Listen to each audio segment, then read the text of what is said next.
Delhi NCR वालों पर प्रदूषण इतना मेहरबान है कि ये बिना दम भरे ही इस समय हर रोज 5 सिगरेट के बराबर धुआं ले रहे हैं।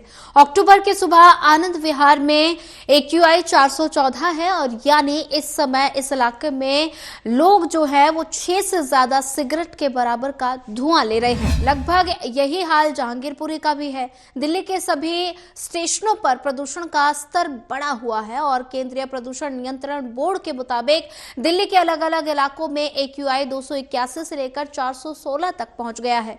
यानी गंभीर से भी बहुत गंभीर स्थिति में आप दिल्ली में रह रहे हैं तो मान लीजिए आप 4 से 6 सिगरेट हर दिन पी रहे हैं और वही बिना स्मोकिंग के। बता दें कि दिल्ली में AQI हर स्टेशन पर अलग अलग है और एक सिगरेट से 64.8 AQI जितना प्रदूषण निकलता है। यानी इस समय दिल्ली के जहांगीरपुरी और आनंद विहार में इंसान 6 सिगरेट पी रहा है, वो भी बिना पैसा खर्च किए। AQI यानी एयर क्वालिटी इंडेक्स, जो हर साल ऐसे ही बिगड़ा हुआ रहता है, सुधरता नहीं है। सर्दियां शुरू होते ही चेहरे दिखने बंद हो जाते हैं, चलते फिरते मास्क नजर आते हैं और ऐसे में अक्टूबर के आखिरी हफ्ते में अचानक से बढ़े इस AQI को लेकर लोगों और वैज्ञानिक, डॉक्टरों, प्रशासन और सरकार की चिंता बढ़ती जा रही है।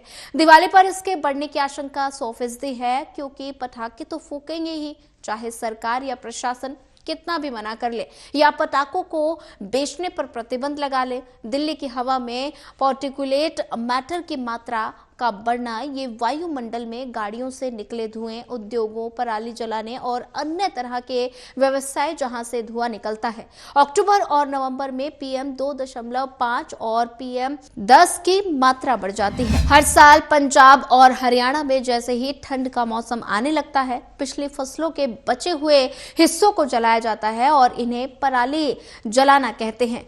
और इस बार माना जा रहा है कि फसल खेती का सीजन अपने तय समय से बढ़ गया है, इसलिए इन राज्यों में खेती में पराली जलाने की संख्या बढ़ी हुई है।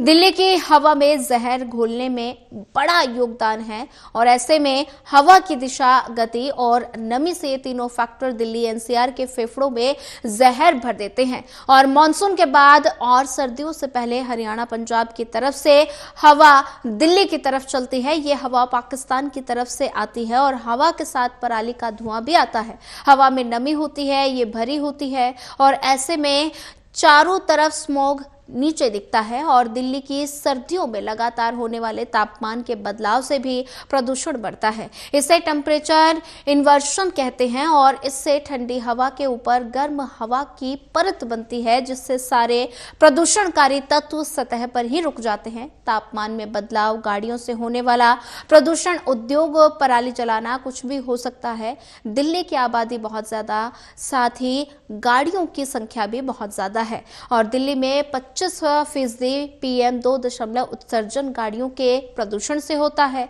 और ऐसे में दिल्ली के अंदर और आसपास की बनी इंडस्ट्री से निकलने वाले गैस और केमिकल्स की वजह से भी वायुमंडल में बदलाव आता है, प्रदूषण बढ़ता है। सूखे इलाकों से आने वाली सूखी हवा के साथ रेतकण, दिल्ली के दौरान पटाखों से निकलने वाले केमिकल और उत्सर्जन, घरेलू बायोमास का जलना भी सर्दियों में प्रदूषण का एक बड़ा कारण है। और ऐसे में IIT कानपुर के स्टडी के मुताबिक दिल्ली NCR में 17 से 26% PM उत्सर्जन बायोमास के जलाने से होता है।